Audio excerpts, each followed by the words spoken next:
Una nueva ola de sargazo ha llegado a las costas del Caribe mexicano. La macroalga crece en varios metros y las corrientes fuertes la ayudan a sobrevivir. Su arribo es un problema en el Caribe mexicano, considerado la joya de la corona del turismo del país, con destinos como los famosos Cancún, Tulum, Holbox, Cozumel o Playa del Carmen. Los que vienen a visitarnos, bueno, ven un poquito incómodo en lo que es el sargazo aquí en la orilla, ¿verdad? No se pueden bañar. Según información en la página de la Secretaría de Turismo de Quintana Roo, el estado recibió una derrama económica de 2.427 millones de dólares, tan solo en la temporada de verano de 2018, entre el 4 de julio y el 19 de agosto. El gremio turístico estima que el sargazo podría causar pérdidas millonarias. Nos decepcionamos.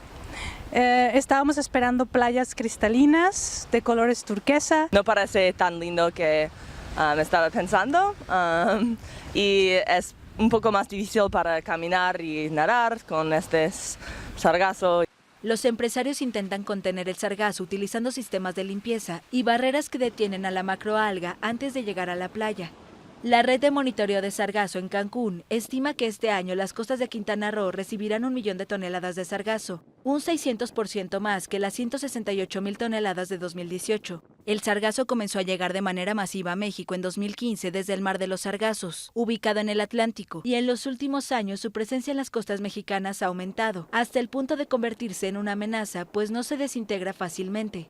Despide un olor fétido y afecta al ecosistema, acabando con el oxígeno del agua, matando peces, tortugas y pastos marinos. Al descomponerse en la playa despide ácido sulfúrico y arsénico que ponen en riesgo mantos freáticos de agua dulce.